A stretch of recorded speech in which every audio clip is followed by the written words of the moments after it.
at banal at mabuti sa amin. Purihin ka sa iyong mga kadakilaan sa gawa mo sa buhay ng iyong iglesia, ng iyong mga banal. Purihin ka sa mga pagpapagaling ng iyong lakas, ng iyong kamay. Salamat sa mga provision. Salamat, O Diyos, sa mga himalang gawa mo sa buhay namin. Hindi namin kayang isa-isahin ang lahat ng iyong kabutihan, O Diyos. Tunay na kamangha-mangha ang bawat gawa mo sa bawat isa. Ikaw ang Diyos na nagbibigay daan ng aming mga pangangailangan. Ikaw ang Diyos, hallelujah, na umahawi ng aming mga daraanan. Hallelujah. Ikaw ang gumagapi sa mga kaaway sa harapan ng iyong mga banal, O Diyos. Ikaw ang nagsabi, Panginoon, na I will fight for you. Hallelujah. Kung kami ay sasampalataya at magtitiwala lamang sa iyo, O Diyos, ikaw ang gagawa sa buhay namin sa huling mga araw na ito. You will preserve the life of your people. Hallelujah. Hindi mo hahayaan na ang kaaway ay makagawa sa buhay ng bawat isa. Hindi mo hahayaan ang pandaraya ng diablo ay gagawa sa buhay ng iyong mga hirang. Hallelujah. Magbabantay ka, mag-iingat ka. Hallelujah. Magpapakilala ka ng iyong kalakasan, O Diyos. Patunay, Panginoon, na kasama ka namin sa huling mga araw na ito, O Diyos. Ikaw ang nagsabi, I will be with you until the ends of time. At hanggang sa mga araw, O Diyos, hallelujah, hanggang sa mahuling araw na ito, ay pinatunayan mo, Panginoon, na ikaw ay buhay sa iyong salita. Saan mang dalawa tatlo nagkatipon sa iyong pangalan, ikaw ay naroon sa kanilang kalagitnaan. Kasama namin ang iyong kabanalan, O Diyos. Kasama namin ang iyong kalwalhatian. Hallelujah. Kasama ka namin sa lahat ng bagay. Ikaw ang siyang Diyos na nangako, lilipas ang langit at lupa, ang iyong salita, mga pangako ay hindi lilipas. Purihin ka, mga banal, salamat sa araw na ito na ipinagkaloob sa bawat isa. Dalangin ko ang patuloy na iyong pagsama sa amin sa mga nalalabing mga sandali, O Diyos, araw, panahon, maging sa mga salita mo na aming maririnig, O Diyos, ay tanggapin namin na may panampalataya at makilala pa namin ang Diyos na tumawag sa aming mga magulang ay Diyos na tapat sa Kanyang salita, sa Kanyang pangako. Diyos na hindi lalayo sa iyong mga salita. Diyos na hindi iwan ang Kanyang iglesia sa huling mga araw na ito. Panginoon, salamat sa kalakasan muli na ipinagkaloob sa bawat isa. Salamat sa iyong mga salita na patuloy naming tinatanggap sa huling mga araw na ito, O Diyos. Salamat sa mga pagkain ng buhay. Salamat sa mga salita ng buhay, O Diyos. Salamat sa lingap, salamat sa pabor na iyong pinagkaloob sa bawat isa. Bagamat kami ay maaaring may mga kulang pa, O Diyos, at magkukulang pa rin. Subalit sapat ang iyong biyaya, Panginoon. Sapat ang iyong mga salita na umaakay sa bawat isa. Panginoon, this is our desire, O God. Akayin mo pa kami sa iyong kalwalhatian, O Diyos. Tulungan mo pa kami hubarin ang aming mga sariling pangatwiran. Bayang ikaw, O Diyos, ang magsuot ng iyong salita, ng iyong katwiran sa buhay namin. Hanggang sa ikaw, O Diyos, ang siyang mahayag sa magitan ng aming Panginoong Kristo Jesus. Ang kaniyang salita, ang kaniyang katwiran, ang kanyang kabanalan ay taglay-taglay ng iyong iglesia sa huling mga araw na ito.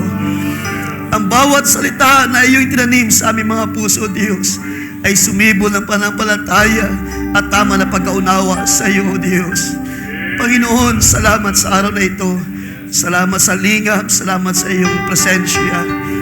Humihi kami ng tulong muli, O Diyos, na kami ay tulungan, kami ay tayo ibangon sa aming mga kalagayan, O Diyos, kung kami man ay nangailangan ng kalakasan, hindi lamang pisikal, kundi maging sa spiritual na kalakasan.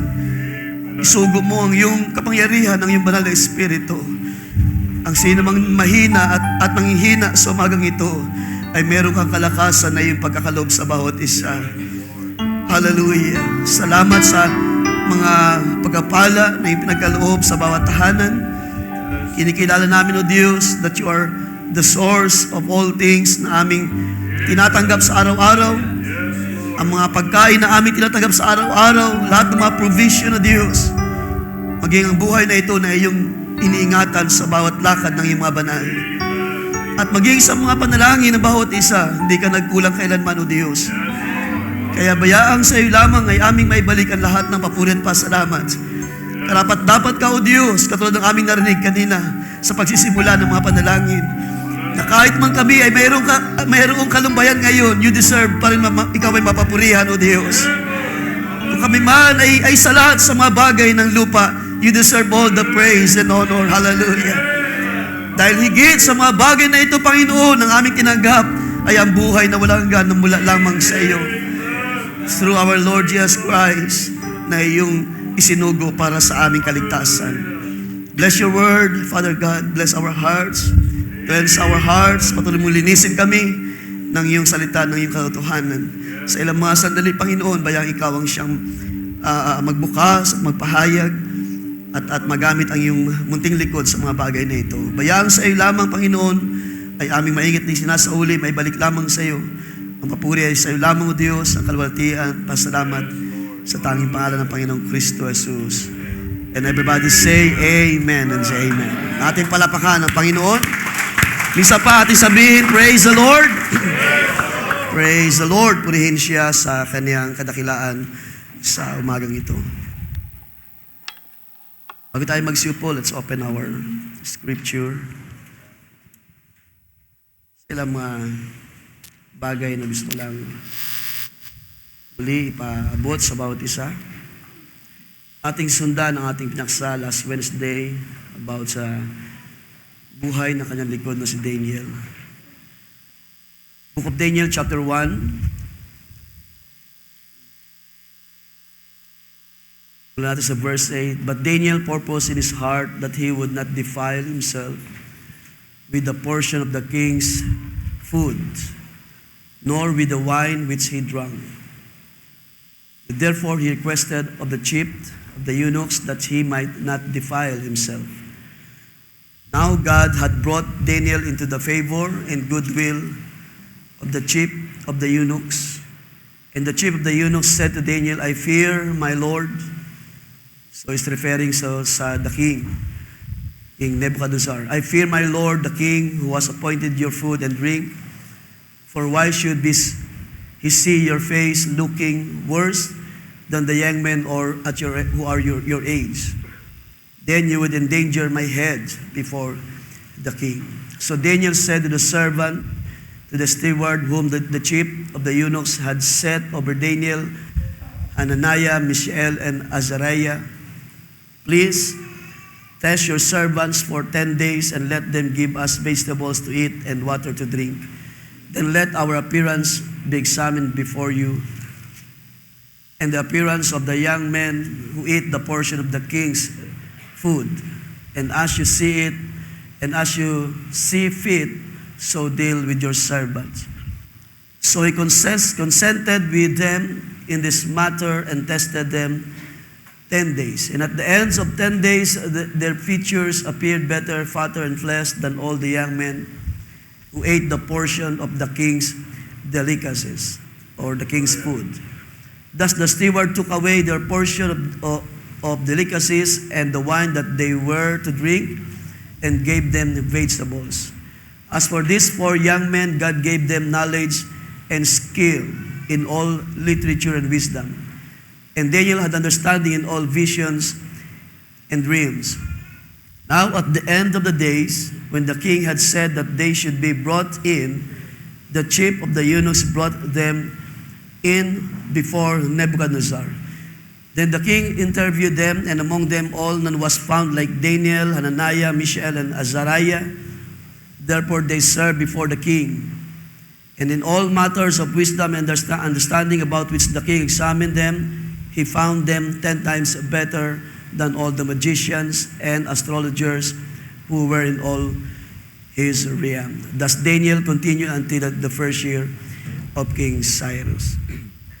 Let's read Ephesians chapter 4. Ilang karagdagan ng salita ng Diyos.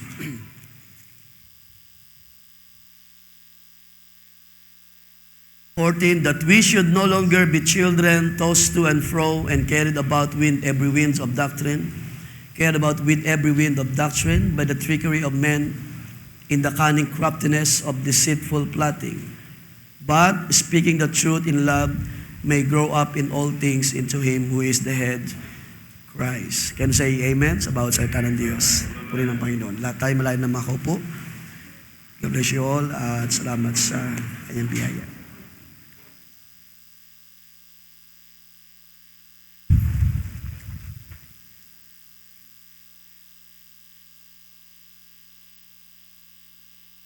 At purihin ng Panginoon sa umagang ito mga kapatid. Can we say praise the Lord once again? Buhay ba ang Diyos natin sa araw na ito mga kapatid? Mula noon, ngayon, at sa mga panahon na dating is alive forevermore. So, meron tayong bisita. Anong kanyang pangalan? Prince? Tama ba?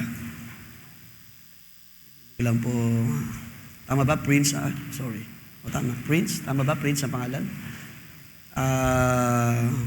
Address niya is Strawberry Hills. Okay. At siya yung ma-attend sa church is, GS is the Body of Christ Fellowship. Invited by John Abraham. Anak ni Brother Mike to?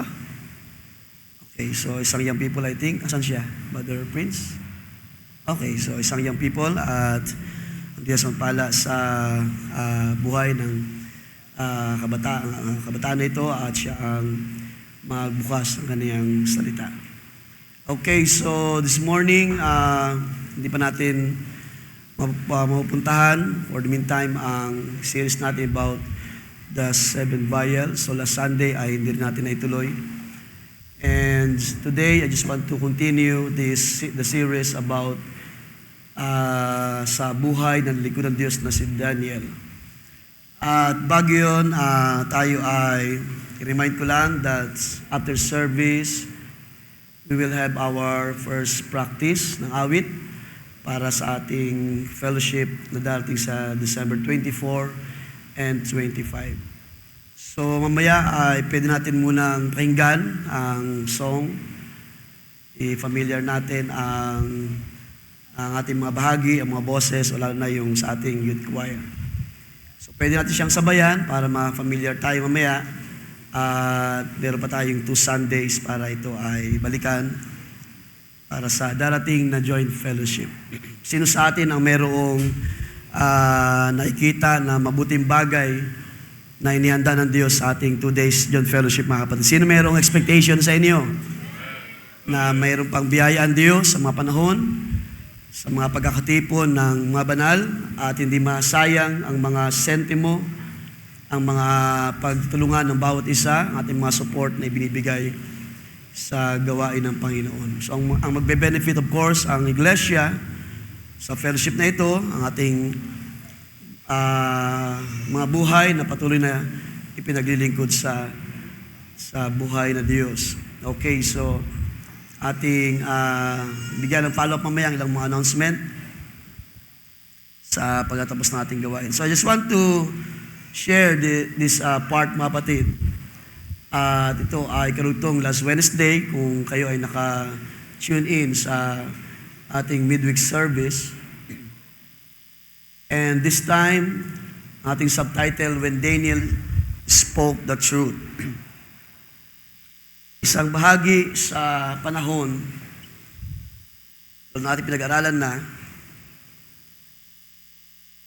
sa panahon na si Daniel at ang 3 Hebrew brothers were held captives.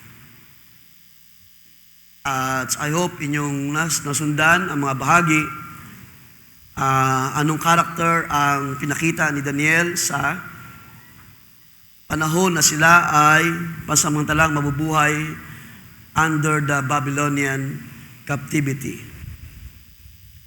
So sa atin ang mga tinalakay, because ang ating subtitle is about speaking the truth, ito yung isang bahagi sa panahon ni Daniel na gusto ko lang tingnan sa umagang ito. Ano ang naging pasya ni Daniel sa panahon na sila ay nabihag ng mga kaaway? Sa ating ilang beses nang binasa sa verse 8, sabi doon, Daniel made up his mind. Sa King James Version, he purposed in his heart. So nagkaroon siya ng pagpapasya. At sa panahon na ito na si Daniel ay umaharap sa tawagin na lang natin na pressure dahil hindi, tulad ng aking nabanggit one time, hindi madaling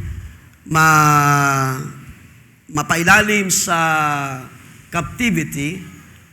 At nabanggit ko rin sa inyo na walang kalayaan ang sinuman na masasakop or mapapasailalim sa kapangyarihan ng kaaway. Kaya sa panahon ni Daniel, maging sa kanilang mga pangailangan, bagamat sabi nga natin, nakasumpong siya ng pabor because of the things that the king offered. So, kung babalikan natin sandali ang verse 5, the king appointed for them a daily provision of the king's food and of the wine which he drank.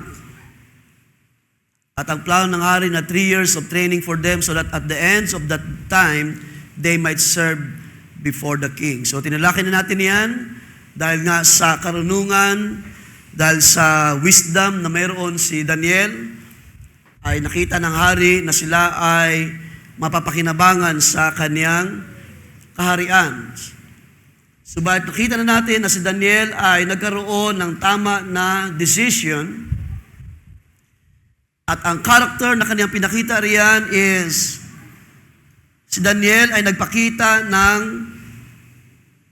tinatawag na unwavering faith or pananampalataya na hindi na titinag. Daniel shows the unwavering faith, exceptional wisdom, and integrity.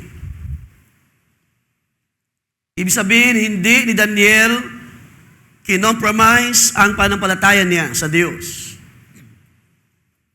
Daniel did not compromise his faith and obedience. At si Daniel ay nagkaroon ng pagpapasya sa kanyang puso, I will not defile myself.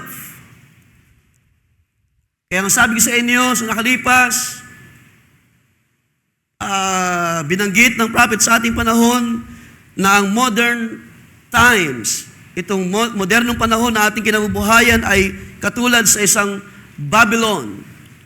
Tinawag niya na modern Babylon ang panahon na ito, na totoo naman na sabi ni Pablo, mayroong Diyos ng sanlibutan na siyang nasusunod sa lahat ng bagay.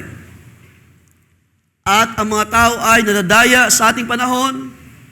Ang mga tao ay nadadala, natatangay ng maraming mga bagay na nangyari sa ibabaw ng lupa.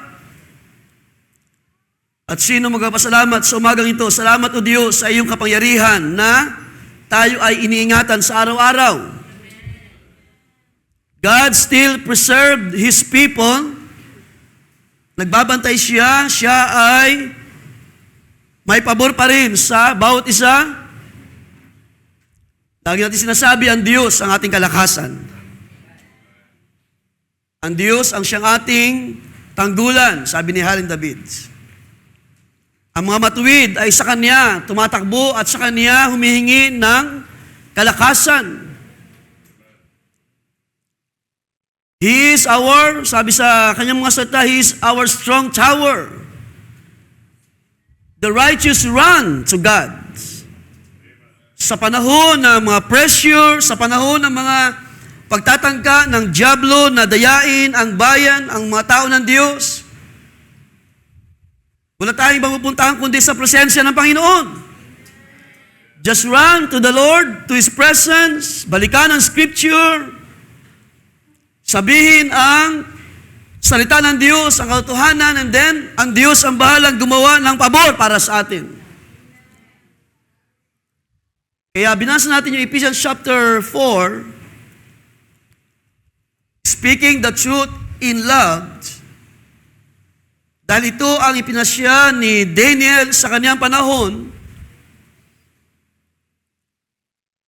na siya ay nagsasabi lamang ng totoo sa harapan ng hari. Doon sa tao na inilagay ng hari para sila ay bantayan sa mga panahon na yan. Ang sabi sa verse 13, ating butang sandali ang Ephesians chapter 4. Merong tinatawag si Apostol Pablo na measure of the stature of the fullness of Christ. Na kapag tayo ay nakaabot sa full maturity, ang mangyari sa iglesia, sabi sa verse 14, we should no longer be children. Mayroong pagbabago sa espiritu. Mayroong paglago in spirit. Ang iglesia ay pupunuin ang Diyos ng wisdom and knowledge. And that's why mahalaga sa atin ang mga salita ng Diyos. Amen po ba mga kapatid? Mula sa mga magulang hanggang sa mga kabataan, ang Diyos ay magpapalago. Ang Diyos ay maungusap in wisdom para tayo ay turuan sa lahat ng bagay. And when we reach the full maturity, ang sabi ni Pablo, hindi na tayo katulad ng mga bata. We should no longer be children, tossed to and fro and carried about with every wind of doctrine, by the trickery of man in the cunning craftiness and deceitful plotting, but, sabi sa verse 15, speaking the truth in love. When we reach the maturity, ito ang magiging kalagayan ng mga mananampalataya. Sila ay maututong magsalita ng katotohanan. Hindi na tayo mag-uugali mga bata pa. At tayo ay lagi magtatanong ano ang ating gagawin kapag tayo ay haharap o nahaharap sa mga pressure. Katulad ni Daniel, alam ni Daniel kung paano siya haharap sa hari. Alam ni Daniel kung paano siya magpapahayag, kung paano niya sasabihin ang truth sa kanyang panahon, kung paano niya ipapakilala sa hari kung sino siya sa panahon na yun. Kaya ang sabi sa inyo, last time, I think last Wednesday, si Daniel ay merong salita ng Diyos na iniingatan sa kanyang puso. Si Daniel ay merong salita ng Diyos na kaniyang iniingatan at nilalakaran. Ayaw niyang malayo sa Diyos. Ayaw niyang siya ay mas-sidetracked. Ayaw niya na siya ay mabahira ng anumang spot ang kaniyang pananampalataya. Kaya ang sabi sa inyo last Wednesday, sabi ni John, sa 1 John natin binasa, all the things of this world, the lust of the eyes, the lust of the flesh, and the pride of life, lahat ito ay matatapos.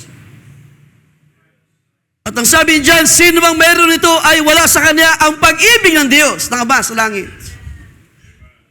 At ang lahat ng bagay na ito ay matatapos, subalit sila na gumagawa ng kalooban ng Diyos ay mananatili magpakailanman. Kaya yun ang pinapakita sa panahon. Gusto ko lamang mag-focus sa part na ito mga kapatid dahil oras natin ay gamitan mamaya sa ating practice. Hindi na tayo magiging bata pa sa mga ugali at lagi tayo magtatanong, what should I do? Anong aking gagawin sa panahon na mayroong trial, sa panahon na mayroong pressure? Hindi tayo magdadalawang akala, hindi tayo maninigurado lamang. We must be sure of our faith. Dapat tiyak natin saan tayo galing. Dapat tiyak natin kung saan tayo patungo at sino tayo at sino ang tumawag sa atin sa ating panahon. Ano yung pagkatawag na mayroon tayo? Ano yung biyaya ng Diyos na kumikilos sa buhay mo ngayon? Ito ang yung iharap, living in Babylonian world. At sa panahon na si Daniel ay humaharap sa pressure, anong ginawa niya? Kaniyang sinabi ang katotohanan sa harapan ng steward na inilagay ng hari para sila ay bantayan at alagaan at pakainin sa mga panahon na sila ay inihahanda for the king's purpose. Na pagkatapos ng mga panahon na ito, sabi sa ating binasa na text, sila ay dadalhin sa king's court para sila ay mapakinabangan ng hari sa maraming mga bagay sa kaniyang kaharian. Pero ano sinabi ni Daniel? Ating balikan ng verse 11.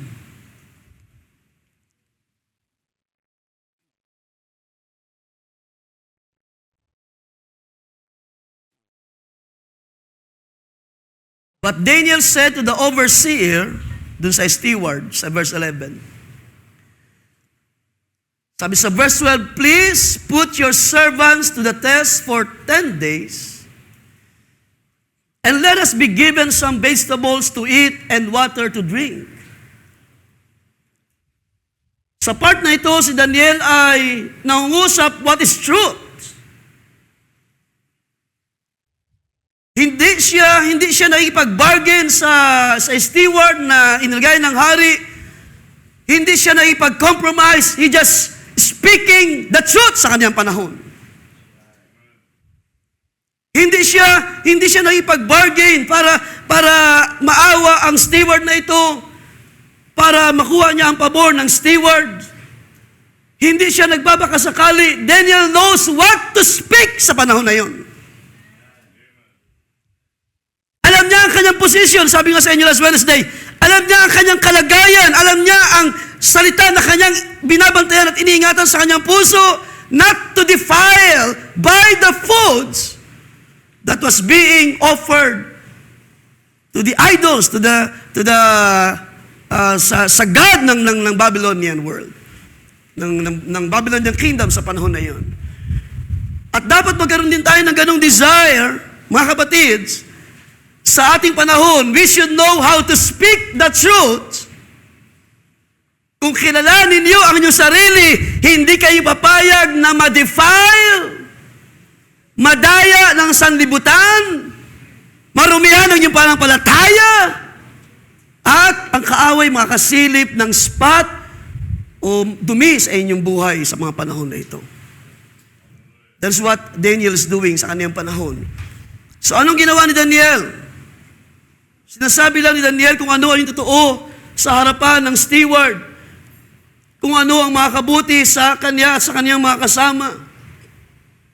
Kaya nga, sabi ko sa inyo kanina, when we reach maturity, sino sa atin sa mga panahon na ito ang nagnanasa at nagdi-desire, Panginoon, gusto kong maabot ang maturity na iyong iplano sa buhay ko. Sino sa atin na nauuhaw sa mga panahon na ito, na nagnanasa, maabot ang dulo ng ating pananampalataya, ang dulo ng ating paglalakbay. Hindi pa natin naabot yung peak ng ating pananampalataya. Tayo ay nagdi-desire maabot yung lugar, yung higher grounds, kung saan nandun ang presensya ng Diyos, malayo sa lahat ng bagay, malayo sa lahat ng karumihan, malayo sa gawa ng dyablo, at nasa presensya lamang, nagbababad sa presensya ng salita ng Diyos sa mga panahon na ito. That is our desire. Ito bang nasa natin mga puso ngayon, mga kapatid, sa mga panahon na ito? Kapag ating naabot ang maturity, matututo tayong magsalita only speaking what is the truth. Kapag naabot natin ang kaisipan ng Diyos sa magitan ng Kanyang Espiritu, tayo ay magsasalita lamang ng mga bagay sa ikatitibay. We can only speak what are the things that can edify the church.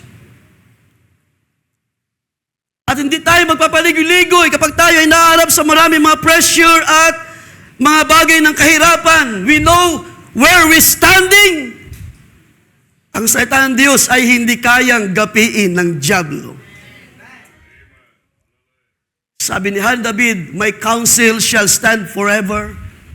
Kahit anong mangyari sa ibabaw ng lupa, kahit anong gawin ng mga kaharian, ng mga tao sa ibabaw ng lupa, kahit anong anong pahirap na gawin ng dyablo sa mga anak ni Israel, kahit anong pahirap ang gawin ng dyablo sa mga mananampalataya, the counsel of the Lord will stand, at ang kanyang payo ang siyang tatayo sa ating mga puso, sa ating mga buhay, and we will only speak what is truth.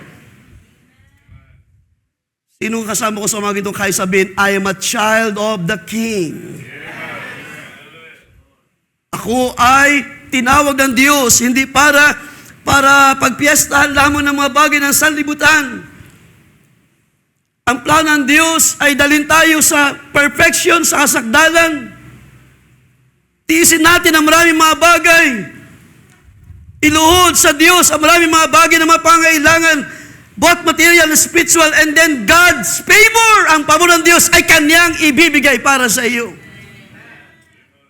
When facing the trials, when facing the enemy and the pressure sa Babylonian world, alam natin kung ano yung ating gagawin sa ating panahon, mga kapatid. We can speak what is the truth sa ating panahon. And that's why, ano sabi dyan, you will only speak the truth even in the days of captivity.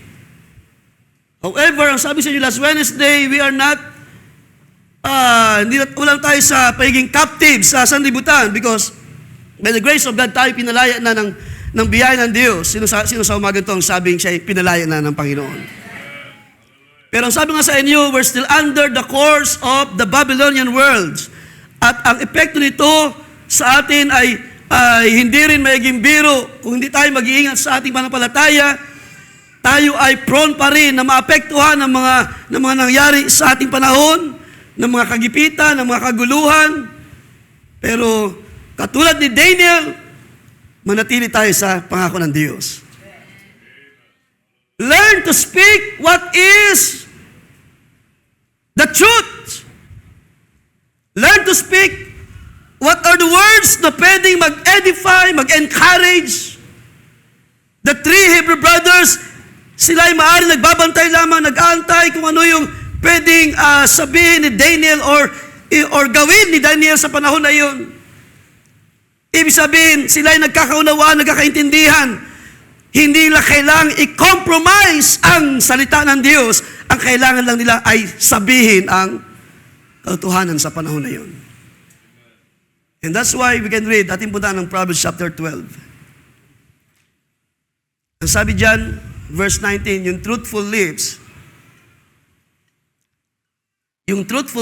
sabi dyan, will endure forever. Proverbs 12, verse 19, ang labi ng katotohanan ay matatatag kailanman. But a lying tongue is only for a moment. Sabihin mo lang ang katotohanan sa iyong panahon. Sabihin mo lang na hindi ka papayag na madumihan ang iyong panampalataya. Kahit anong pressure ng kaaway sa ating panahon, huwag kang padadala sa mga hangin, sa mga tulot araw sa ating panahon. Hallelujah! Huwag kang padadala sa mga deceiving words sa mga tao. Just stay what the Bible says and what the truth sa iyong panahon, and the Lord God will grant your desire. Ano man ang ating mga desire, ano man ang ating mga panalangin, mangyari ang sinabi ni Solomon, the truthful lips will endure forever. Ang pagsasabi ng katotohanan ang magtatayo sa iyo hanggang sa dulo ng iyong pananampalataya. Hindi ka ipapahiya ng salita ng Diyos. Sabihin mo lang kung ano yung nasa puso mo, kung ano yung salita na iyong tinanggap sa iyong panahon. And you will endure. Anumang tangka ng dyablo na ikaw ay pigilan sa panampalataya, you will endure. Kaya nga kahit meron ka ng karamdaman at mahina na ang iyong laman, you will still endure by the grace of God. Dahil hindi ka nagpapabaya sa salita ng Diyos. Iniingatan mo ang bawat binhi ng salita ng Diyos, and in due season, ito ay tutubo, ito ay lalago sa iyong pananampalataya, sa iyong puso, at makikita natin yung bunga ng iyong pagtayo sa salita ng Diyos. Bagamat minsan maaring tayo ay nahihiya pa how to speak the truth sa ating buhay bilang mananampalataya, Kaya minsan tayo ay nako-compromise ang salita ng Diyos. Hindi natin kaya minsan ipaglaban kung ano yung ating foundation ng pananampalatayang ito.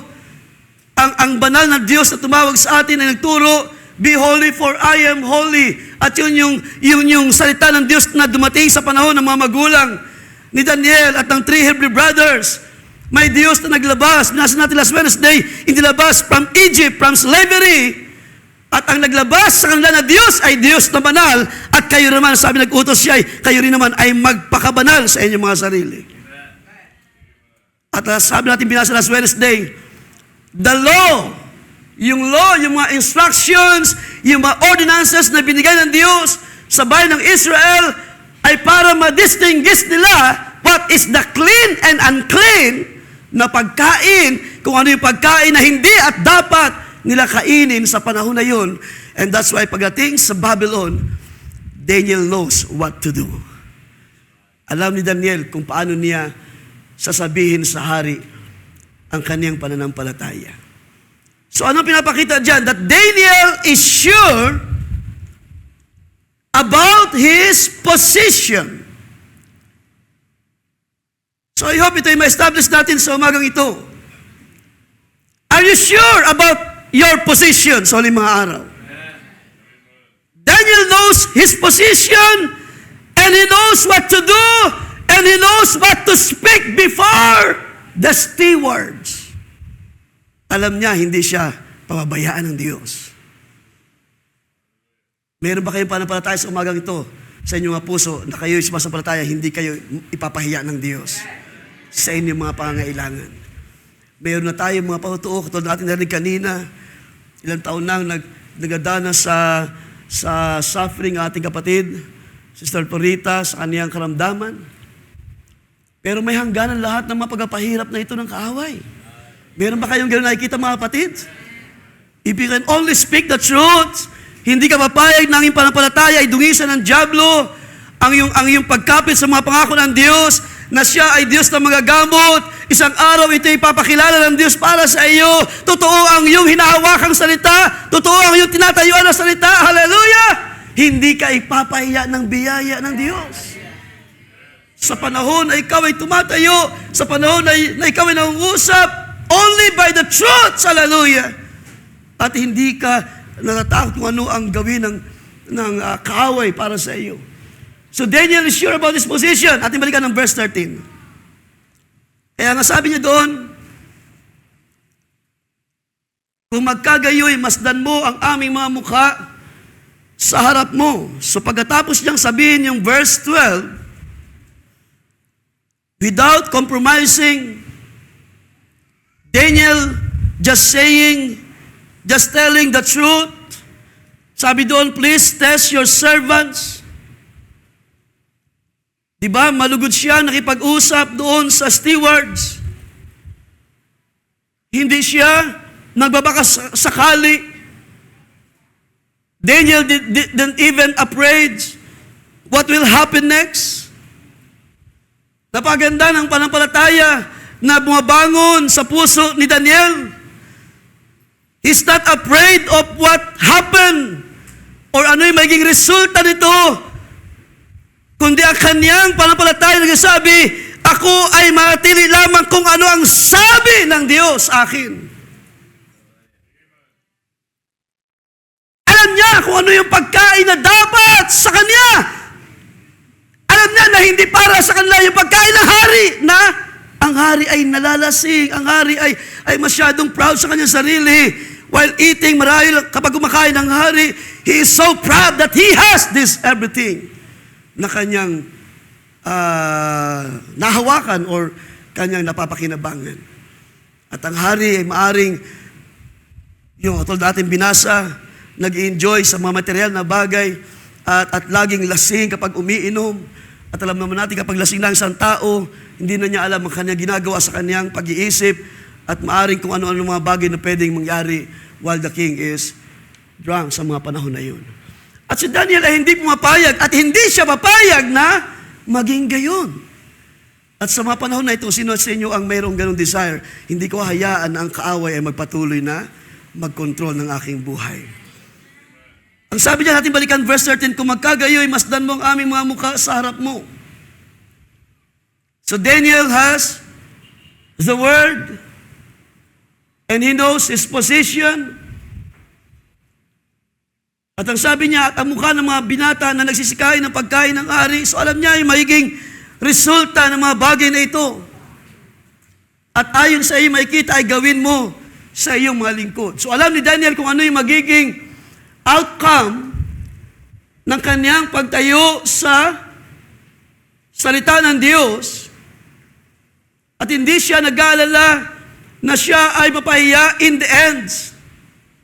And that's why I can say na si Daniel ay mayroong tama na puso sa harapan ng Diyos. Ang sabi nga ni Jesus, from the abundance of your heart, your mouth speaks. Kung ang puso mo ngayon ay nagtataglay ng tama na pananampalataya, then your mouth will speak of it. Kung ang ating mga puso ngayon ay filled with the Spirit of God, filled with strength and power, then your mouth will speak of it.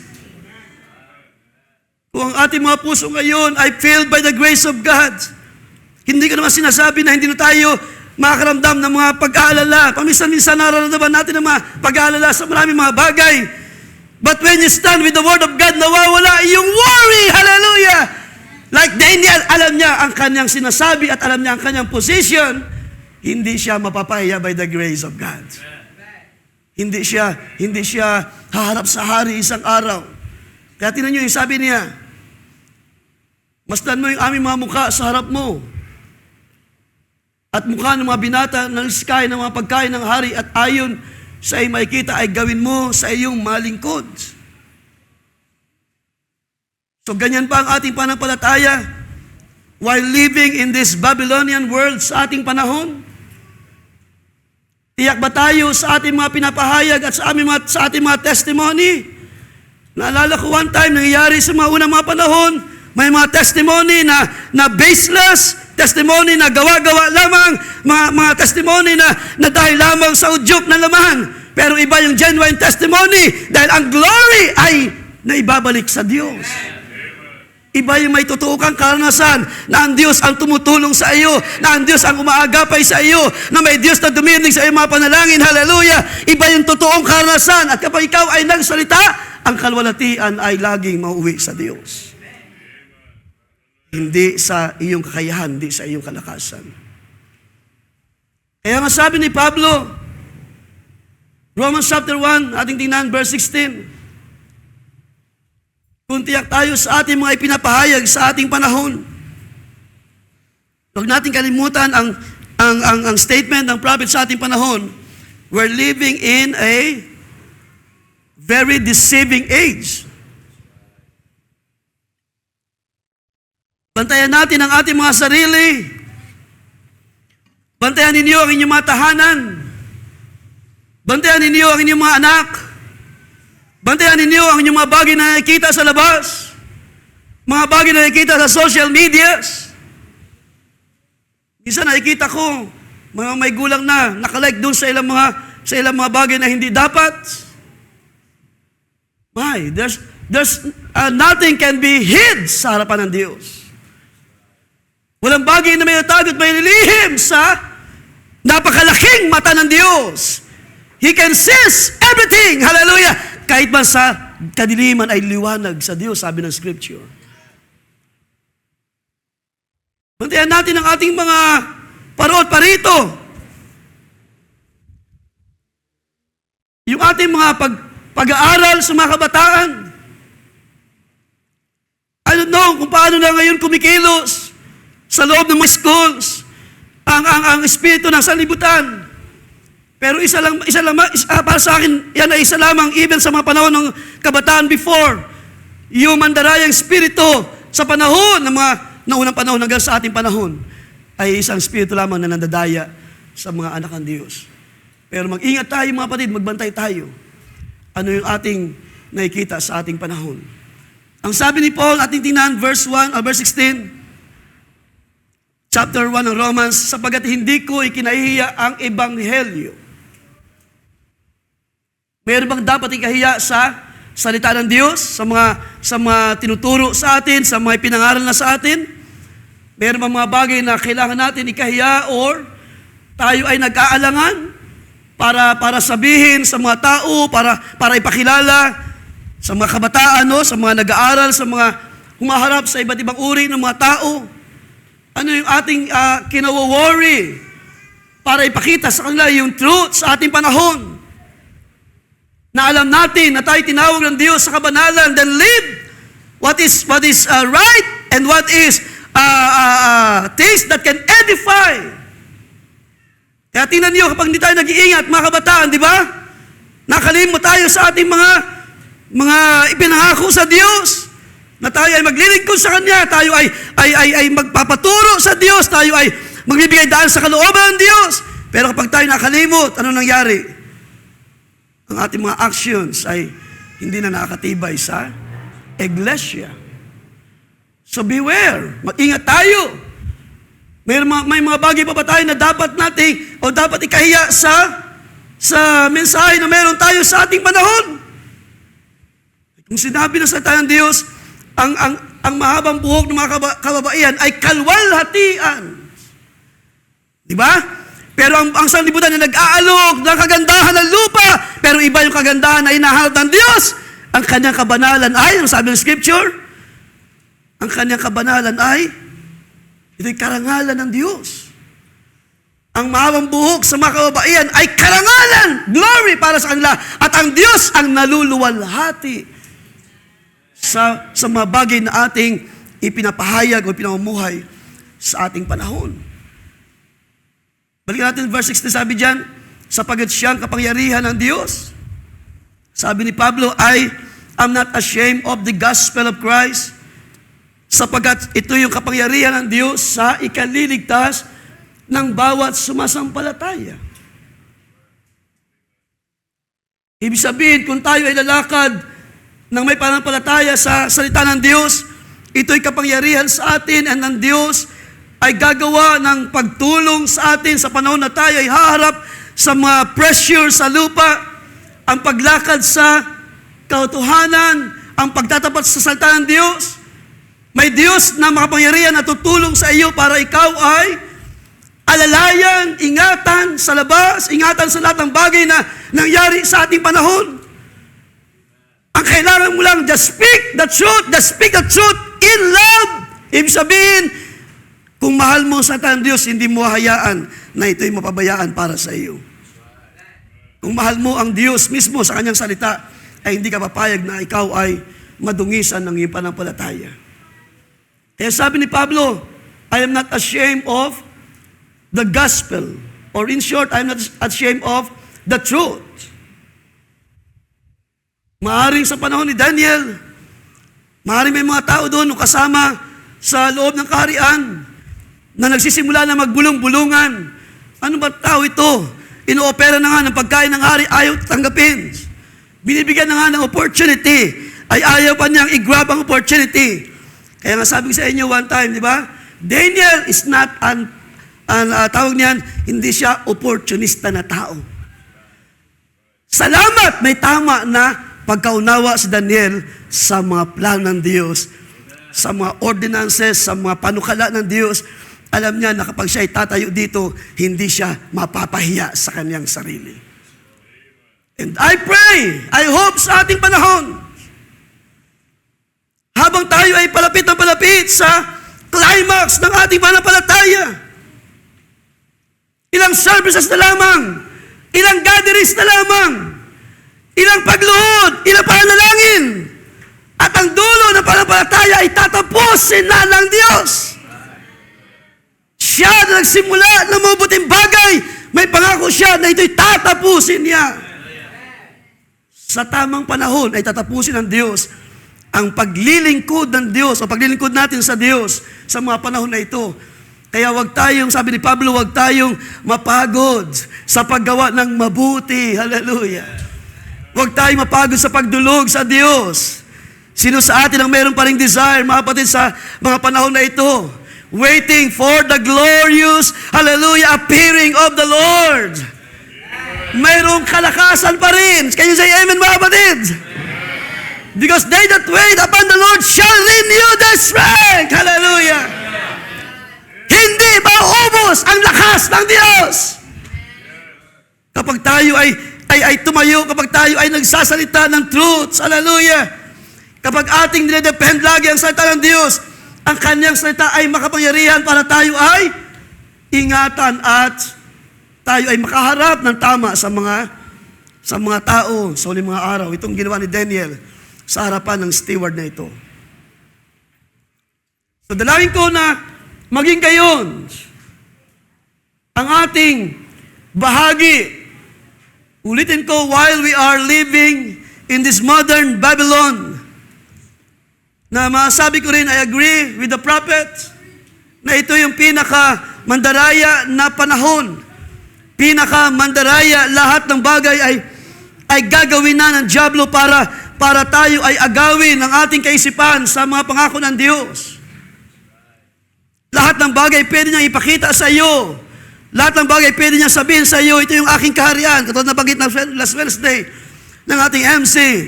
Pero ang Panginoon ay hindi nagpasilaw sa karangyaan ng sanlibutan. Huwag tayong magpasilaw, mga kapatid, sa karangyaan ng sanlibutan na meron tayo sa ating panahon. Huwag natin hayaan tayo ay ma-define ang pananampalataya. Hallelujah! Masasabi ko, mapalad pa rin sila na nag-iingat ng pananampalatayang ito at iniiwasan kung hanggat maaari ay huwag makakita ng anumang spot ang kaaway sa iyong pananampalataya. Tiyak ba tayo sa ating mga testimony sa mga panahon nito, mga kapatid? Yung ating mga pagpapahayag ng truth, ng katotohanan, ng kalooban ng Diyos, sa kabila ng maraming tumatalikod at umaayaw sa mensahe, ang madalas natin naririnig, sinasabi ng iba na sa mensahe ay masyadong mahigpit, at ako ay umaagree sa bagay na yun. Totoo na mahigpit ang salita ng Diyos sa loob ng mensahe na ito. Pero ang ginagawa ng Diyos sa paghigpit, ito ay para sa kalwalatian ng mga mananampalataya na mayroong puso na naghahantay sa kalwalatian na ipinangako ng Diyos. Because sabi ng Scripture, without the holiness, you can never see God. Kung hindi tayo mabubuhay sa kabanalan, sa katotohanan ng salita ng Diyos, may pag-iingat sa ating mga puso, mayroong tiyak na pag-asa na hindi ka mapapahiya. Hallelujah! Mayroong tiyak na pagtingin, mayroong ka nakikita na mayroong mabuting resulta ang iyong mga decision sa buhay dahil ikaw ay guided by the Word of God, guided by the Holy Ghost of God. Hallelujah! Alam mo yung iyong kaharap, alam mo yung iyong lalakaran, ang dulo ay mayroong mabuting resulta na nag-aantay para sa iyo. At ito yung pananampalataya na pinapakita ni Daniel sa panahon na siya'y nabuhay sa Babylonian world. Ating puntahan ng Psalms chapter 40, mga kapatid. Anong sabi rito sa sulat ni David? Sino mang nag-aangkin na sila ay believer of God, sa ating panahon, believer of the truth. Because para sa akin, si Daniel ay tumayo sa harapan ng hari, daladala yung kanyang pananampalataya, believing what the God of their fathers instruct them to do. At ang sabi nga sa inyo, di ba, last time, that even in captivity, hindi napigilan ang biyaya ng Diyos sa buhay ng four young men na ito. Even in captivity, tumatayo sila sa katotohanan ng salita ng Diyos.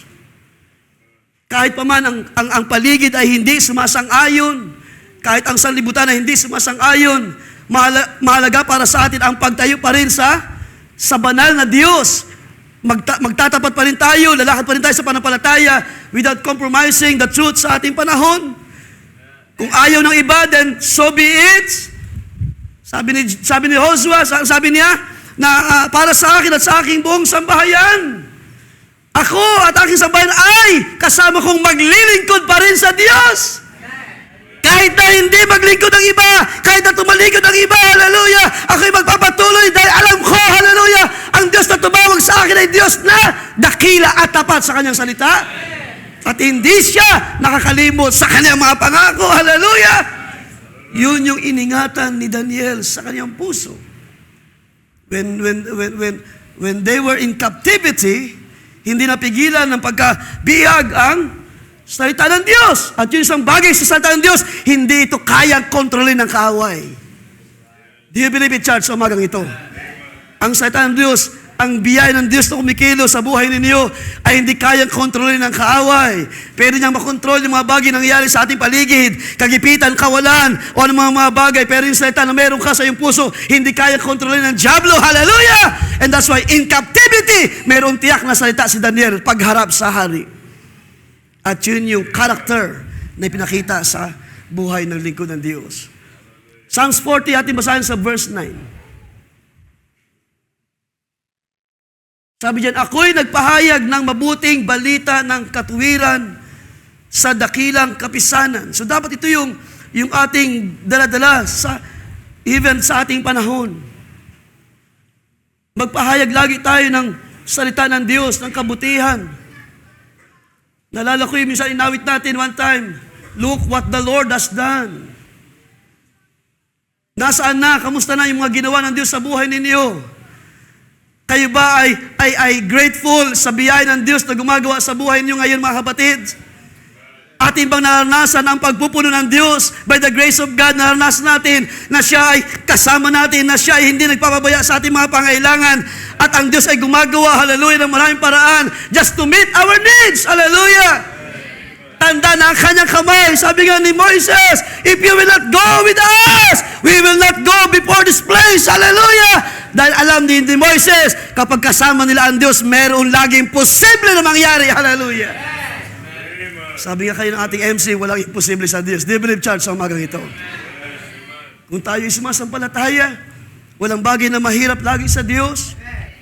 Kahit pa man ito'y salita ng hari, kahit pa man minsan ng pressure ay nandiyan sa sanlibutan. Kaya tingnan niyo sa mga meron ng karanasan ng bagay na ito. Kapag tayo ay tama ang ating mga puso sa pagharap sa Diyos at tama ang ating mga damdamin sa harapan ng Diyos, kapag tayo ay napipressure, let's say ng business, trabaho, ng mga bagay sa lupa, kung ano yung biyaya ng Diyos na ating tinanggap na kagalakan, yun pa rin yung ating namumutawi sa ating mga labi. Hallelujah! At ang pabor ng Diyos ay dumarating. Hallelujah! Siya ang bahala ng gumawa ng paraan para hindi ka mapahiya sa harapan ng sanlibutan. Kapag sinasabi ng mga tao, lalo na ating mga boss, mga trabaho, sige, gawin mo lang yan. Ano sabi doon sa ating binasa? Sa chapter 2 ng Daniel, all things will be well with you. Just stay on the land, sabi doon, serve the king, and all things will be well with you. Di ba napakaganda ng inaalok ng panahon sa ating panahon, ng mga bagay sa ating panahon? Nandito na yata sa ating panahon yung pinaka-komportabling panahon sa buhay na ito. Ang tao nakaupo na lamang at lahat ay pwedeng voice command, lahat ay pwede ng dipindot na lamang. Pati pagkain siguro ay pipindutin na lamang. Di ba? Pati yung pagligo pipindutin na lamang. Yung paglalaba, lahat, voice command, ilaw, bumukas ka, open, gate open. Ang tao ay nakaupo na lamang. Pero ito yung pinakamandarayang panahon. Sa panahon ng mga tao ay very easy sa paglakad. Hallelujah! Hindi nila alam, sila'y nalalango ng mga bagay na inaalok ng sanlibutan. Pero hindi ang mga Daniel sa mga panahon na ito. Nasaan ang mga nag-iingat ng mga salita ng Diyos sa huling mga araw? Hallelujah! Sino sa inyo magsasabi na hindi kayo mapapahiya? Hallelujah! At hindi tayo mapapahiya sa pagtatanggol sa katotohanan na ito. Kahit pa sabihin ng diablo, walang-wala ka na, ano mangyari sa'yo, nangayayat ka na. Sabi doon, sila yung mga mas pinataba ng Panginoon na sila ay kumain ng tama na pagkain sa panahon na yon. Ay, hallelujah. Nagpapahayag ng mabuti balita sa katwiran, ng katwiran sa dakilang kapisanan. So ito yung dapat na mangyari sa iglesia. Dapat meron tayong pagpapahayag ng katuwiran ng Diyos at huwag tayong mapagod. Minsan, tamad pa nga tayo magpahayag kahit amen na lamang, ayaw pa natin. Kahit pagtaas na lang kamay, hindi pa natin magawa. Napaganda ng challenge kayo nasa opening prayer. Kahit tayo hinanginan na, God deserve your praise. Kahit walang-wala ka ngayon, God deserve the praise. Kahit pa marami mga bulong-bulong kaaway sa iyo, katapusan mo na, gento ka na, wala nang pag-asa sa buhay mo, kawawa na ang iyong sambahayan, God still deserve to be praised.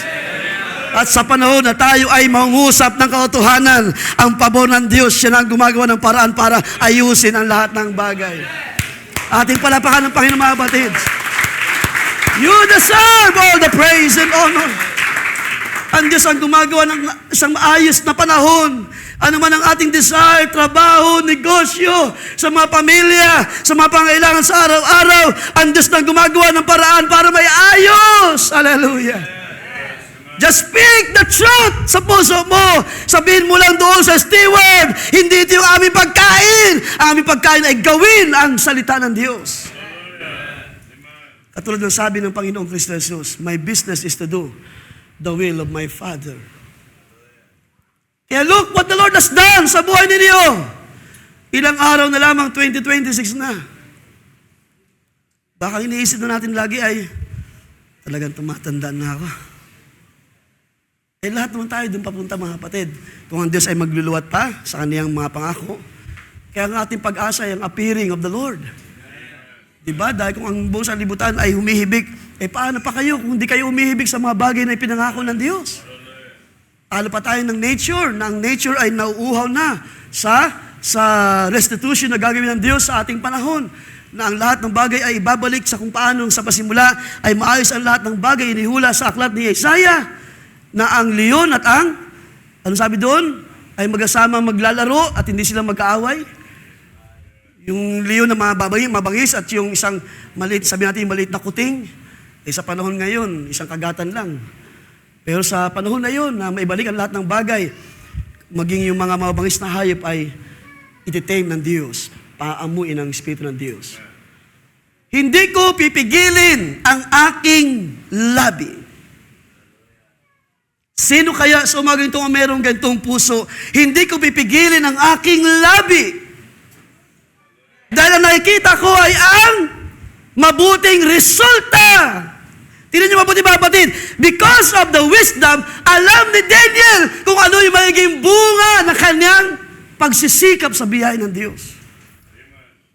Tingnan niyo, sabi doon, balikan natin. Kung ano mangyayari sa amin, sabi doon, sabi niya sa steward, masdan mo ang aming mga mukha sa harap mo. Pakainin mo lamang kami ng gulay, painumin ng tubig. Somehow, naintindihan ni Daniel, ano yung magiging resulta between them and to those young men na magpapakasasa sa pagkain ng hari at sa inumin ng hari, na kapag sila ay nalango na, sila ay parang wala na sa sarili at gagawin na, we don't know what is happening sa panahon na yon. Pero tinan nyo na lang ang ating panahon, yung mga tao na nalalango, ano yung ginagawa nila? Salita ng salita, gumagawa ng wala sa ayos, who knows? Yung kaharian, yung kwarto ng hari, kapag lasing siya, nababasag yung mga ganito, nasisira yung mga gamitan, at kung ano yung mga salita ng mga mahalay lumalabas sa ibig. Exactly! Kung ano yung larawan na makikita sa ating panahon, yung mga drunk ng mga tao sa ating panahon, ay ganoon din na makikita, I believe, sa mga panahon na yan. But Daniel, meron siyang tama na puso na pagkapasya, hindi ako papayag na madumihan ng mga bagay na ito. Kaya ang sabi diyan, natin verse 10, hindi ko ikinubli ang iyong katuwiran sa loob ng aking puso. Tumanggap pa tayo ng katuwiran ng salita ng Diyos, mga kapatid? Pero hindi natin ikinukubli, hindi natin itinatago yung panampalataya. Just speak the truth sa ating panahon.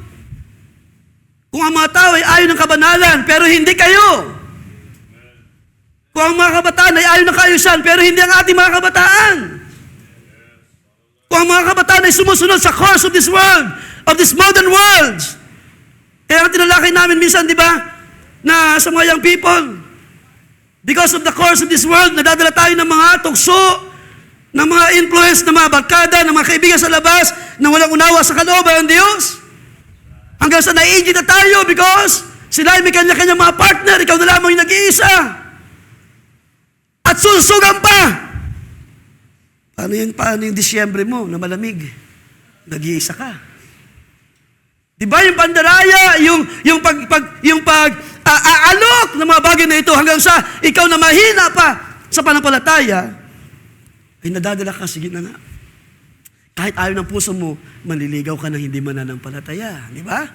Dahil nadadala ka sa mga tukso, sa mga influence ng lupa, ng alok ng hari, ng Diyos ng sanlibutan ito, tayo ay nalalayo sa presensya ng Diyos. Pero sabi natin binasa, ikinubli ko ang iyong katwiran sa loob ng aking puso.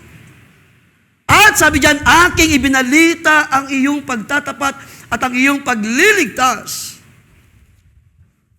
Ibig sabihin, kung tayo ay merong biyaya ng salita na tinanggap sa ating mga puso, we will speak the truth sa ating mga puso. Sasabihin natin ang biyaya ng Diyos, ang kalooban ng Diyos, ang pagtatapat ng Diyos, yung pagliligtas sa buhay mo. Sabi diyan, hindi ko inilihim ang iyong kagandahang loob at ang iyong katotohanan sa dakilang kapisanan.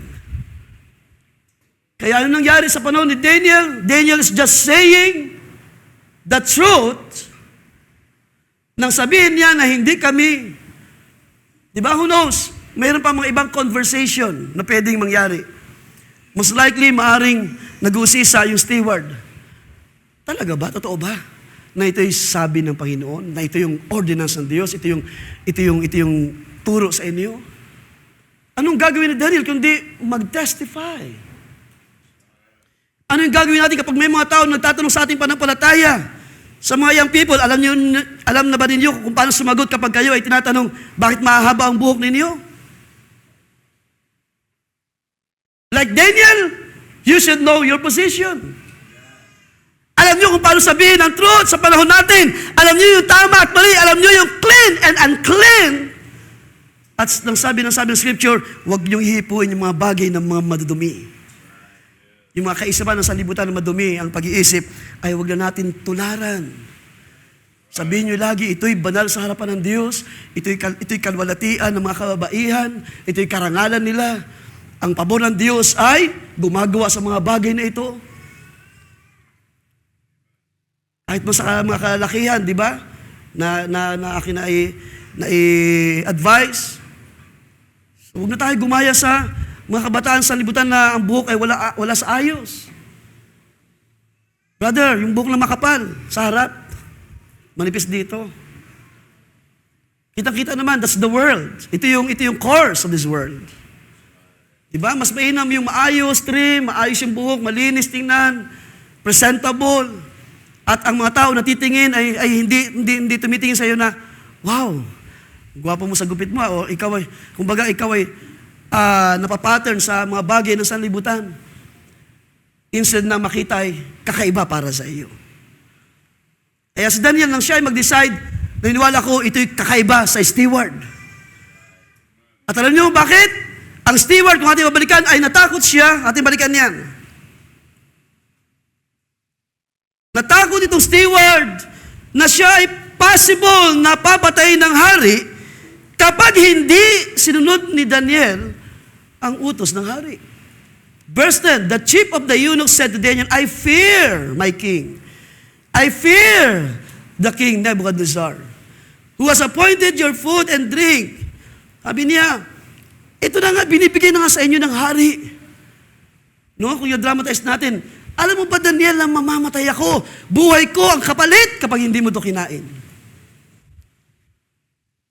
Sabi diyan, for why should we see your face? See your faces looking worse than the young men who are your age. So yung parang iniisip dito ng steward, kapag hindi mo ito kinain, ikaw ay magiging worse pa sa mga kaedaran mo. Hindi magiging maganda ang resulta kapag hindi mo sinunod ang utos ng hari. Sabi diyan, then you would endanger my head before the king. Doon sa mga following na mga events sa buhay ni Daniel, nabalikan ko lang pero hindi pa natin tatalakayin, nang ang hari ay managinip na isang panaginip na hindi niya kayang sabihin. Could you imagine? Pinipreserve ko pa sana ito sa mga dating pero bagitin ko lang. Could you imagine maging hari ay hindi niya kayang sabihin at hindi niya maalala kung ano yung kanyang panaginip? Kaya kawawa yung mga sorcerer, yung mga magician, clueless sila. Paano kami mag-i-interpret? Wala kaming narinig sa iyo. Pero ang sabi doon sa mga following verse, naunawaan ni Daniel ang panaginip ng hari.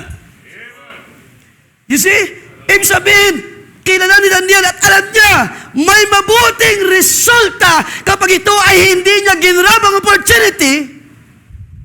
Kaya yung pag hindi ninyo pag-grab ng opportunity sa mabagay ng sanlibutan ito, dahil alam mo ang resulta, mayroong mabuting bagay na nag-aantay sa kaluwalhatian. Huwag nating kalimutan, sabi ni Pablo, na tayo ay dadalhin niya kay Kristo, blameless, spotless. Walang dungis, walang kapintasan. Hanggat kaya ng Diyos na gagawin sa atin, ipipreserve niya ang panampalatayang ito. So Daniel is just saying the truth sa kanyang panahon na kung ating iisipin, siguro ito ay parang simpleng bagay lamang, pero ito ay mayroong pinapakita para sa ating panahon. Because sa panahon na yan, ang ginawa ni Daniel, sabi niya, or ito yung aking lang tinitingnan or nakita sa part na ito, na mas na naisin na Daniel na siya'y manatili sa kalinisan. Because sa mga bagay ngayon ito na pinapakain sa kanila na pagkain ng hari ay mga inandog sa Diyos-Diyosan. So hindi ko nabalikan yung mga talata na ating binuksan last time. Pero alam ni Daniel how to keep the words at ingatan ang kanyang sarili at alam niya kung ano lang yung tama na kanyang kainin sa mga panahon na yan at hindi niya dapat i-grab yung mga opportunity. Ang kailangan lang ay sumunod sa kung ano ang udyok ng salita ng Diyos. At kung ito yung dapat gawin, ito yung ginawa ni Daniel, ang kumain lamang ng tama na pagkain, which is yung gulay at uminom ng tubig. So hindi siya nagbigay daan sa kung ano yung inaalok ng hari sa panahon na yan. And that's why, sa ating panahon, kung ating babalikan ang ating teksto sa Ephesians, sa ating balikan sandali, ang pagkakilala sa kalooban ng Diyos, mga kapatid, ay isang hakbang para ma-preserve ang pananampalataya ng iglesia, ng ministry, ng mga anak ng Diyos. Ang pagkilala sa kalooban ng Diyos, ang paglago sa Espiritu, ay nagdadala sa atin sa tama na decision. Ang pag-iingat sa salita ng Diyos ay magdadala sa iyo sa tama na pagpapasya. That is what happened to Daniel. Ang pag-iingat sa mga ordinances, kaya nga di ba nagpapasalamat tayo, Panginoon. Salamat hindi ka nagkulang ng mga pagtuturo sa iglesia. Sino sa iyo nagpapasalamat?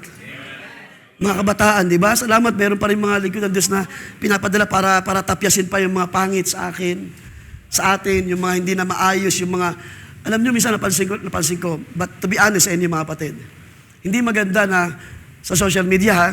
Dahil yan naman talaga ang trend sa ating panahon. Kaya nga sabi sa inyo, hanggat kaya niyong, di ba, iwasan. Minsan, yung mga profile picture ay hindi na appropriate. Yung mga pinupost sa mga wall. Yung mga posture na nakaganyan. Di ba? Nawawala sa ayos mga kabaihan. Kabanalan ay nako-compromise. Kung tayo ay mag-share ng mga photos, just share what is mean, what you mean sa mga larawan na maayos pa rin tingnan ang sanlibutan dahil ang social media ay marami nakakatingin dyan, marami mga tao, mga mata na nakakita. Kaya nung isang araw ay nagulat kami na mayroong gumaya sa picture ng aming anak, si Kayna Grace. At naalarma siya. At alam nyo, may share ko lang, no? Yung aming anak na ito, pag ito na-alarma ay hindi mapakali talaga. Hindi ito titigil hanggang hindi masasolve. Si Kayna Grace, saan ba si Grace? Nagluluto yata. Buti lang nasa kusina. So hindi siya talaga titigil, kaya yung trabaho niya naapektuhan na 2 hours siya. Halos hindi nakapag-work. Para lang may ayos yung na ayaw niya. Parang hindi siya papayag na kinuha yung picture ko. Ginamit sa at sino-sino chat doon sa Mindanao, mga young people. Buti na lamang, mayroong mga, ito maganda mga kapatid kapag tama yung puso. Alam nila, they discern kung may mali na o hindi. So, chinat nila si Grace through Instagram. At yun nga ay in-inform at nalaman niya. So salamat sa sabihan ng Panginoon dahil hindi na kung ito man ay, hindi natin alam no, kung scammer o hindi. So ginaya lang naman yung picture. Pero hindi pa rin tama, di ba? Na kukuha ka ng picture na hindi sa'yo at ipapakilala mo na ito ka, na ikaw yun kahit hindi naman. So it's a deceiving words ating panahon. Ingat tayo sa mga, mas maganda kung magagamit tulad sa iba na ginagamit sa business, trabaho, it's all right. Pero kung yung layunin mo lang ay para ipamalita sa buong mundo na ito na yung status mo, I'm married, happily married, di ba? Nakarating dito, nakarating doon, at kung saan-saan. No offense, no? Pero alam ng Diyos ang ating mga puso. Kung tama ang ating mga puso, then ang Diyos ang mag-vindicate ng mga bagay na ito. Ang sinasabi ko lang is, hanggat kaya natin ingatan ang king's food sa ating panahon. Ano sabi diyan? Balikan natin mga kapatid. Ephesians chapter 4. So when we reach maturity, ito yung mangyayari sa ating pananampalataya. Hindi na tayo magiging mga bata pa sa ugali, sa pag-iisip, na napapahapay dito doon at dinadala sa magkakabi-kabila ng lahat ng hangin ng aral. So yung mga napapanood, sabi ko sa inyo last time, mga nakikita, yung mga AI-generated ng mga videos, so mag-ingat tayo riyan. Nagagamit na rin yan sa politics eh. Diba? Minsan, naba si Bato eh, dahil ginamit niya yung AI na video. Sabi niya, mabuti pa yung mga kabataan daw ay alam yung ginagawa na mali sa gobyerno. Aba, it turned out AI pala yung video na yon para lamang sirain ang government. So mag-ingat tayo, huwag na tayong patangay. Sabi diyan. So magitan ng mga daya ng mga tao sa katusuhan ayon sa mga lalang ng kamalian. Now, kapag ang pananampalataya na ang at stake, no? Kapag ang ating kabanalan na ang nakasalalay, kapag ang ating pagkakilala sa kalooban ng Diyos ang nakasalalay dito, dapat meron na tayong puso na handa lagi tumayo at magsabi, speaking the truth, speaking what the Lord has done sa ating gawain, sa buhay ni Diyos. Kung kayo ay tinawag na kayo ay pinalilinis, pinababanal in all things, then sabihin sa mga tao, ito ang kalooban ng Diyos. To keep our life blameless, spotless, walang dungi sa mga gawa ng sanlibutan. Because sa panahon na yun, maaaring si Daniel ay kinukutya pa. No, ito lamang aking observation or nakikita. Maaaring siya ay nakarinig ng mga bagay na sa mga tao sa palibot niya sa loob ng kaharian. Na napaka-killjoy naman, di ba? Na napaka-ginto, ba't di pa tanggapin ang alok ng hari para mag-enjoy sa mga bagay na ito. Pero sabi ni Pablo, huwag na tayong patangay. And I can say, huwag na tayo pa dala sa, alas 11 na. Huwag tayo pa dala sa hangin ng mga bagay na nangyayari sa ating panahon. Like Daniel, just tell the truth. Sabihin mo na ikaw ay anak ng Diyos. Sabihin mo na ikaw ay tinawag sa kalinisan, sa kaayusan. Yes, amen po ba mga kapatid? Ikaw ay tinawag sa paglilingkod sa Diyos, sa isang Diyos na ito na tumawag sa atin. Punta natin sandali ang Psalms chapter 1.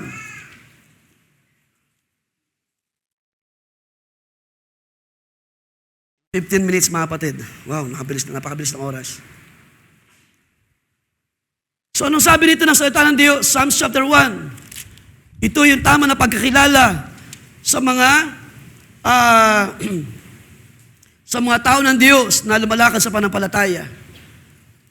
Let's read, sabi dyan, beginning, 1, blessed is the man who walks not in the counsel of the ungodly. Amen po ba?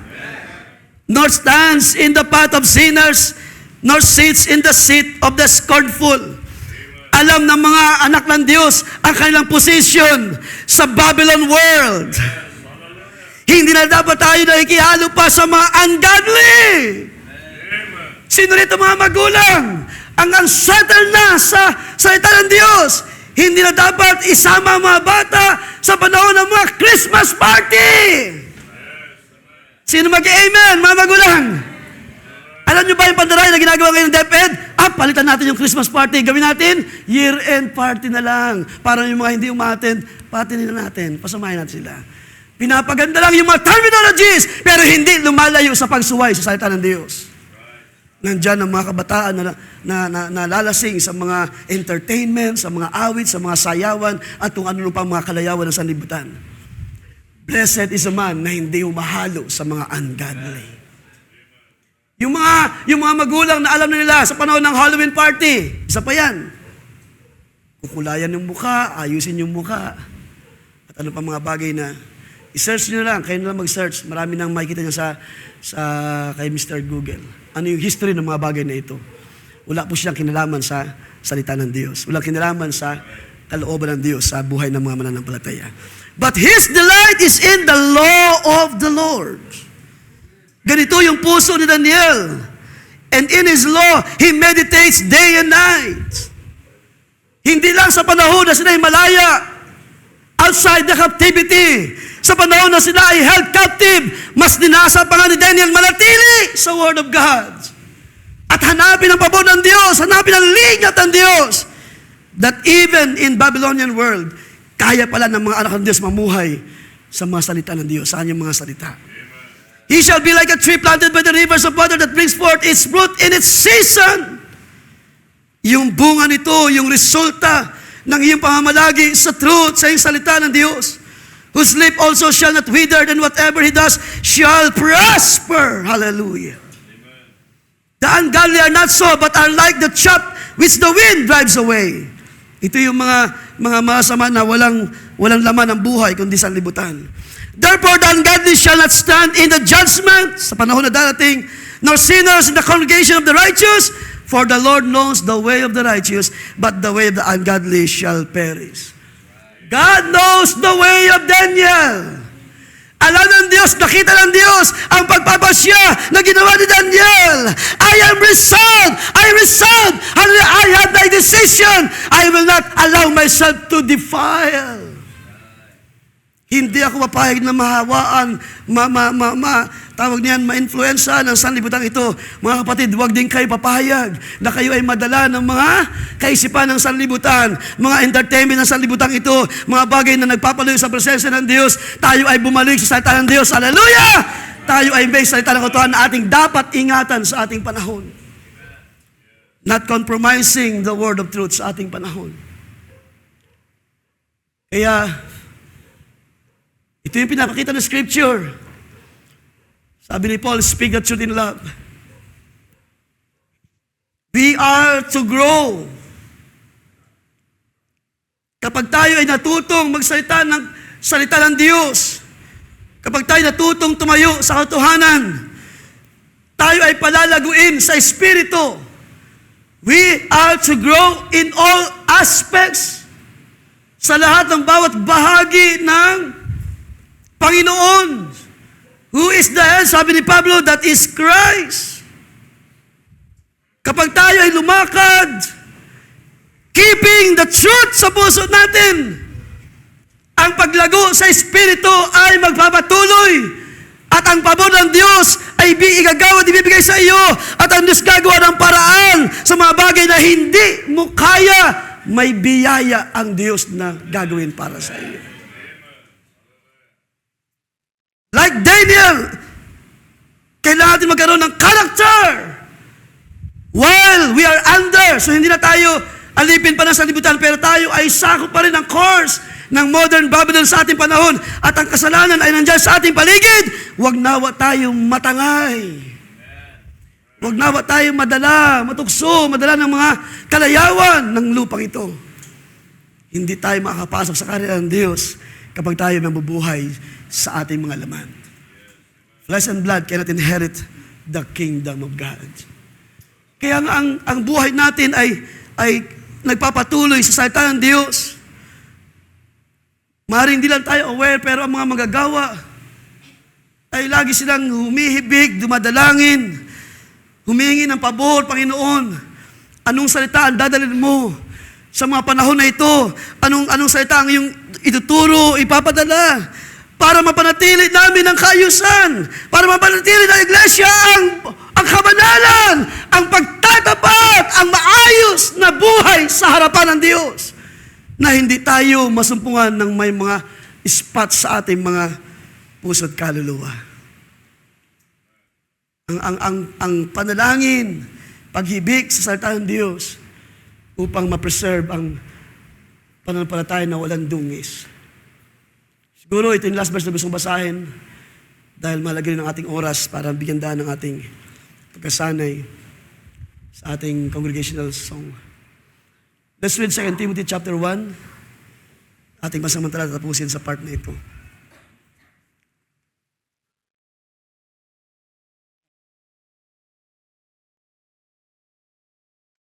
Sino pa kaya mga kapatid ang katulad ni Daniel na tumatayo sa mga pangako ng Diyos? 2 Timothy chapter 1 verse 8, therefore do not be ashamed of the testimony of our Lord or of me, his prisoner. Because si Pablo ay tinawag para dalhin ang testimony of the Lord.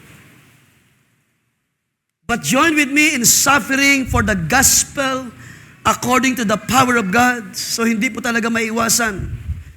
Hindi na tayo nagtataka. May mga hirap pa rin, may mga suffering. Hindi lang mga lingkod ng Diyos, kundi lahat tayo ay nagtitiis sa bagay na yan. Who saved us and called us with a holy calling.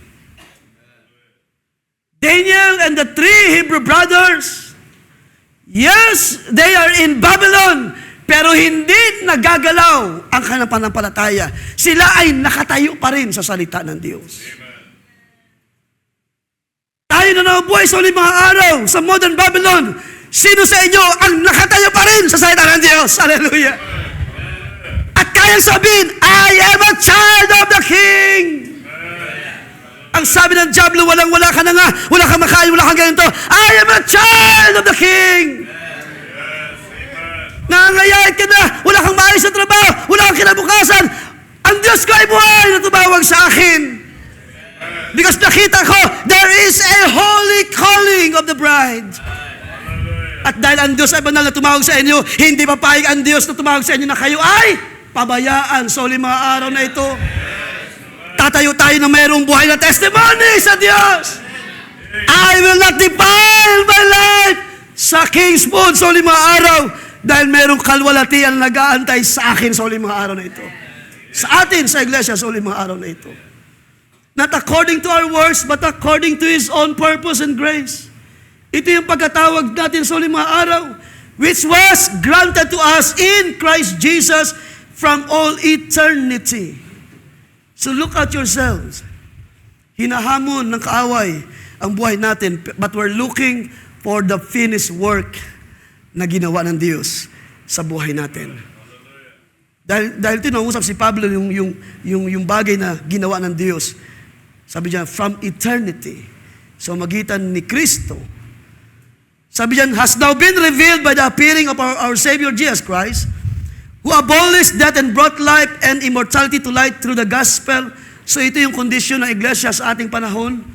Na-abolish na ang kamatayan sa buhay ng mga mananampalataya. Hindi na sabi ni Pablo, death has no more dominion. Ang kaharian na ito ng sanlibutan, sabi ni Pablo, ang Diyos ng sanlibutan ito ay wala ng dominion sa mga anak ng Diyos. Kapag ang sanlibutan ng hari ng sanlibutan ay nag-aalok ng mga bagay na alam mo na hindi salita ng Diyos, then tulad ni Daniel, huwag mo nang kainin. Ang Biblia na nagsabi, there is a food in due season para sa mga anak ng Diyos. Hindi tayo lagi grab ng grab lamang. Kuha na ng mga opportunity kahit ito'y maglalayo na pala sa presensya ng Diyos. Ang kabanalan at stake, ang ipanampalataya at stake. Wala tayong sapat na wisdom para tawag yung tanggihan ng mga gawa ng kaaway sa ating panahon. Mga kapatid, it's about time to stand kung ano yung calling na meron tayo sa ating pananampalataya. Has now been revealed, sabi diyan, tuloy ko lang sa verse 11, for which I was appointed a preacher. Kaya nga even Paul, he's not ashamed of the gospel of Christ. An apostle and a teacher. For this reason, I also suffer these things, but I am not ashamed. Ang isang magandang bagay pa sa puso ni Daniel, hindi siya nahiya na siya ay held captive. Hindi niya kinahiya na siya ay humaharap sa pressure. Ang kailangan niyang gawin ay sabihin lang ang truth. Pasensya na, steward. Hindi ito pagkain para sa amin. Just give us the right food. Meron ba tayong ganyang prayer sa ating panahon? Just give us the right food. At yung mga pagkain na sa inyo na lang yan. Yung kalayawan, karangyaan, sige sa inyo na yan. Huwag lang mawala sa akin ang biyaya ng Panginoon. Ang kagalakan sa libutan sa inyo na yan. Ang karangyaan, ang kapangyarihan, lahat na ng bagay na pwedeng mahawakan ng tao. Pero hindi lang, wag lang ako malayo sa aking Panginoon na tumawag sa akin. Ang sabi dyan, tuloy ko lang. At tayo magtatapos, sabi dyan, for this reason, I also suffer these things, but I am not ashamed, for I know whom I have believed. Nakikita ko, ito yung puso ni Daniel. I know whom I have believed. I know mayroong best na result. Mayroong pangako ang Diyos. Hallelujah. I know my Redeemer liveth. Kahit hilang-hila ka na ngayon, kapatid, ang Diyos na tumawag sa iyo ay banal na Diyos at makapangyarihan at hindi ka niya hayaan na ikaw ay matangay ng sanlibutan. Just keep on every word of God. Keep every promises of the Lord sa iyong buhay. Ingatan na walang dungis, walang spot ang mga bagay na ito hanggang sa dumating sa tamang panahon after 10 days. Hallelujah. After ng mga, sabihin natin yung after the appointed time na inilagay ng Diyos. Tingnan natin yung mga tao na nabubuhay, sige ang kain ng mga bagay sa libutan. Sino ang mas better sa huling mga araw? Ang mas better ay ang mga anak ng Diyos na nagsisikap lumakad sa pananampalatayang ito. How good is God? Gaano kakabuti ang Diyos sa buhay natin, mga kapatid? Hallelujah. Gaano siya gumagawa sa buhay ninyo. Kaya sabi sa inyo kanina, ano na ang nangyari sa mga gawa ng Diyos? Look what the Lord has done sa buhay natin pagkatapos ng another year. And we will go on sa next mga panahon na ipapagkaloob pa ng Diyos sa ministry. So hindi ko na pupuntahan ng ilang part. I will serve sa ilang bahagi dahil ang oras natin ay kailangan natin gamitin ng maayos. So we will go sa mga panahon na si Daniel ay nag-prosper after na kaniyang ipagtanggol ang pananampalataya. And yung mga bagay pa na gagawin ng Diyos pagkatapos nito sa chapter 2, yung aking nabanggit kanina and the rest ng mga bagay na inihanda ng Diyos. Mga kapatid, ang Jerusalem ay sinira ng King Nebuchadnezzar. Nawasak ang Israel, ang lupain ay desolate sa mga panahon na yon. Na-captive ang mga tao, dinambihag ang marami kasama si Daniel at si Shadrach, Meshach, Abednego. Nawasak man ang Jerusalem, pero hindi nawasak ang pananampalataya ng mga anak ng Diyos. Sa huling mga araw, it is happening. Ang kaaway ay sumisira, nagawasak ng mga buhay ng mga tao, pero hindi ng mga anak ng Diyos na mayroong tiyak na pag-asa. Sino kaya sabihin sa umaga ito, I know whom I have believed. Ang sabi doon, balikan natin, tuloy ko lang, and we will close. I am convinced that He is able to protect what I have entrusted to Him until that day. That's what the faith of Daniel is. Alam niya, hindi siya iiwan ng Diyos ng Israel. Alam niya kung saan siya tatayo, alam niya kung ano yung dapat sabihin sa harapan ng hari, at ang Diyos, kung yung babasahin, babalikan, ang Diyos ang gumawa ng pabor. Ang Diyos na mismo ang humipo, maaaring doon sa steward para ibigay ang request ni Daniel. At let me see, paglipas sa mga araw, tingnan natin what the Lord has done sa buhay niya. So yan ay ating bigyan daan, Lord willing, sa mga araw na darating. Panginoon Diyos, we thank you, O God, sa ilang bahagi ng iyong salita na patuloy umakay sa amin, nagtuturo. Pasalamat at handog namin sa umagang ito, Panginoon, for your provisions, for your word. Salamat po, Diyos, sa iyong wisdom. Salamat sa patuloy na pagtatayo, pag-build ng aming pananampalataya. Panginoon, katulad ng iyong mga lingkod, si Daniel, hallelujah, at ang three Hebrew brothers na Diyos na natangay ng sanlibutan sa panahon na iyon. Iningatan nila ang iyong salita, iningatan nila ang iyong mga ordinances, sinikap nilang maglumakad ng magtatapat sa iyong salita, O Diyos. At sila iyong binantayan, sila iyong iningatan, at ang pabor mo, Diyos, ay yung pinagkaloob sa iyong mga lingkod. Panginoon, yan din ang aming dalangin, O Diyos, Yan ang aking dalangin sa umagang ito, sa iyong iglesia. Hallelujah. Maaaring minsan kaming mamatangay ng sanlibutan. Pero kung kami manatili sa iyong salita, O Diyos, ang iyong pabor ay gagawa at kikilos sa iyong mga banal. Hindi mo hahayaan, Panginoon, na matangay, madala ng lubusan ang iyong mga lingkod, ang iyong iglesia. You will keep your word. Hallelujah. Ikaw nagsabi, O Diyos, na kung kami manatili sa iyo at sa iyong salita, aming dadalangin at aming hihilingin sa iyong pangalan at iyong pagkakaloob sa bawat isa ang anuman ang aming kahilingan. Yan ang aming pananampalataya, Panginoon o Diyos, sa umagang ito at sa mga panahong pa na darating. According to your word, mangyari ang lahat ng bagay at ako'y sumasampalataya na ikaw patuloy ang Diyos na nagpapakilala sa amin at naghahayag na iyong kalooban ng iyong salita. Mangyari ang lahat ng bagay na ito, O Diyos, at aming sampalatayanan, hallelujah, ang lahat ng bagay sa iyong dakilang pangalan lamang, O Diyos. Sa iyo mabalik ang lahat, kapurihan at kalwalatian, pasalamat, pagdakila sa pangalan ng aming Panginoong Kristo Jesus. Everybody say, Amen and Amen.